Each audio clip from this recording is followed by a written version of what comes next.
Christian Art in the Middle Ages by Rebecca Wester. Christianity has been a very influential factor throughout art history. From very early on, artists have been depicting biblical scenes and divine figures from the Christian faith. This theme became especially important and widely represented during the Middle Ages. Let's take a look at why this was and what the result was. During the Middle Ages, they focused on a system called the feudal system. In this system, the monarch was on top, then the nobles, the knights, vassals, merchants, farmers, craftsmen, peasants, and serfs. At the top of this entire system was the Pope and the clergy, the church essentially. The Roman Catholic Church played a huge role in the Middle Ages. They were the deciding body behind most things. They were essentially more important than the government. They were the governing body, I suppose, and they were a huge part in deciding what was acceptable culturally and artistically. Due to the way the system worked, the people at the top of the pyramid, essentially the monarchs and nobles, were the ones that were thoroughly educated, while the people at the bottom of the system, the peasants and serfs, were not educated. This led to many people becoming illiterate. The Roman Catholic Church addressed this issue by creating a lot of different types of artwork to display the Bible in new ways so that they could also learn the story of Christ and how he saved the people. Pope Gregory viewed art as the Bible of the poor who cannot read, as quoted from Beth Williamson in her book, Christian Art, A Very Short Introduction. One main method that the Roman Catholic Church used to reach those who were illiterate was stained glass windows. These windows had bright colors and displayed various stories from the Bible so that people could follow the stories through picture form without having to read. This example here is of the three magi coming to see the Christ after he was born.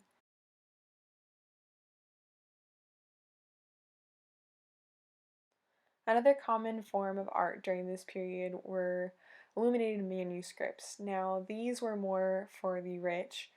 The rich people would hire out different monks and priests to create these manuscripts for them, and they would write out biblical stories and create images on the sides and top, bottom, sometimes even the center, to just display the story that they were telling.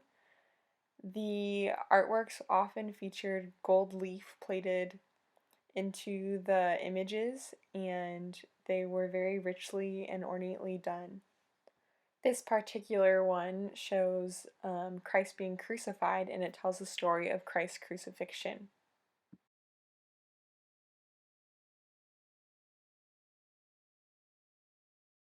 Over time, disagreements arose in the church over what determined salvation. The Roman Catholic Church taught that salvation was mainly by works and not by faith.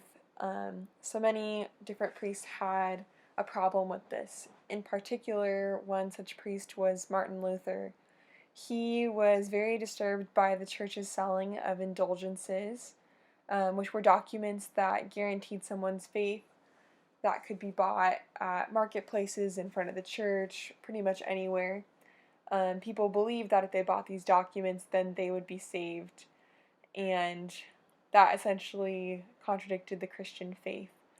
As a result, Martin Luther nailed the 95 Theses on the church door.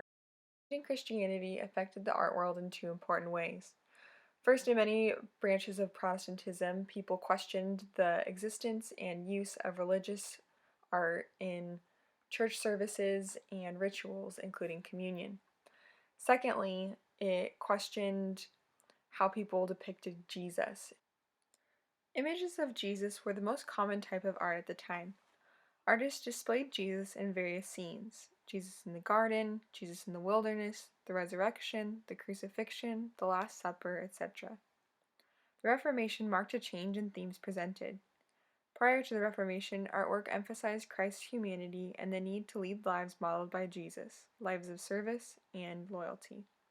This theme was so common because of the feudal system. Lords and nobles dictated what art was made, and using these themes ensured that serfs were more obedient. After the Reformation, themes of redemption and love became more important as a result of the move from a salvation through works to one through faith. This image shows an earlier theme, that of Christ's crucifixion. Early artwork depicted many scenes of his birth and death. As you can see, the artist used gold leaf in this work, a popular media at the time.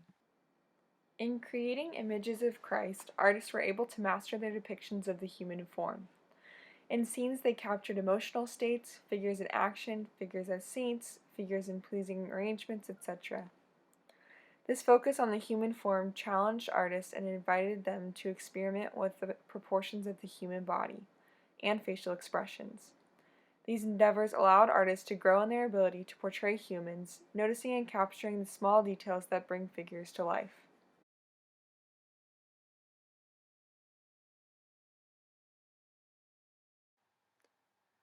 Now that we've discussed an overview of the history of Christian art in the Middle Ages, I'd like to briefly explain the four types of medieval art: Byzantine art, early Christian art, Romanesque art, and Gothic art.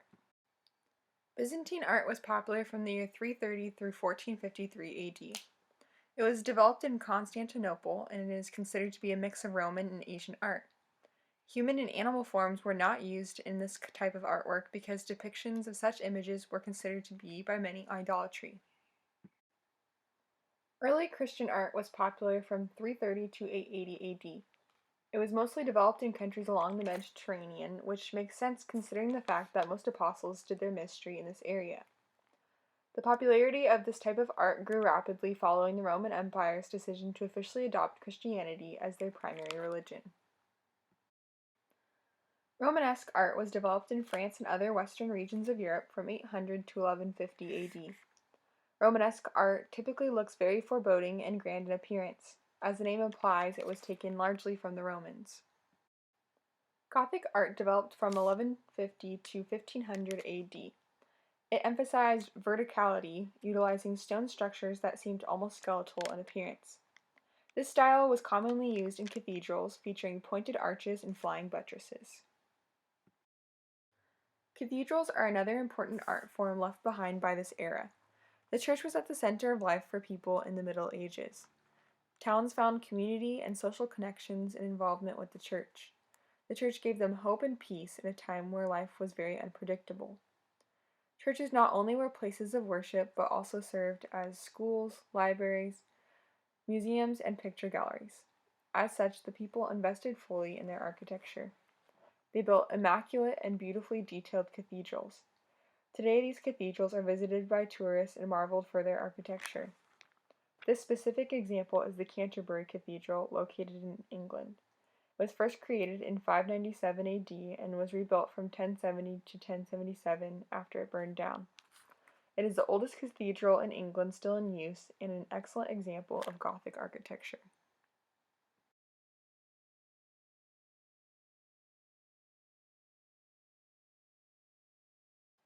As you've learned in this presentation, Christianity played a huge role in art history of the Middle Ages. The feudal system and the Reformation affected the purpose of artwork and the themes represented. Four different types of art, Byzantine, early Christian, Romanesque, and Gothic, dominated in popularity.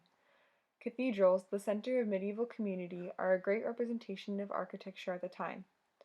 This period left behind a legacy of artwork full of variety, history, and creativity. For many years to come, people will admire the Christian art of the Middle Ages.